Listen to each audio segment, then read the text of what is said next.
خلونا نبدأ كده مثلا في الكورة. مين أكتر واحد بيضيع ضربات الجزاء في العالم؟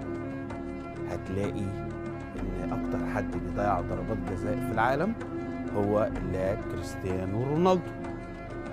طب ما نسأل سؤال تاني، مين أكتر حد جايب إجوال في العالم؟ هتلاقي برضو نفس اللعيب كريستيانو رونالدو. الله، إزاي؟ طب بلاش القصة دي، تعالى نقيس ده على نادي. مين أكتر نادي خسر في ماتشات أو دوري أبطال أوروبا؟ هتلاقي ريال مدريد. طب مين أكتر نادي خد بطولة أبطال أوروبا؟ هتلاقي برضه ريال مدريد. طب معنى إيه الكلام ده؟ معناه إن اللي بيفشل كتير هو اللي بينجح كتير، وعشان تنجح كتير لازم تفشل أكتر وأكتر، فالتجربة لازم تاخدها، ده المقصود.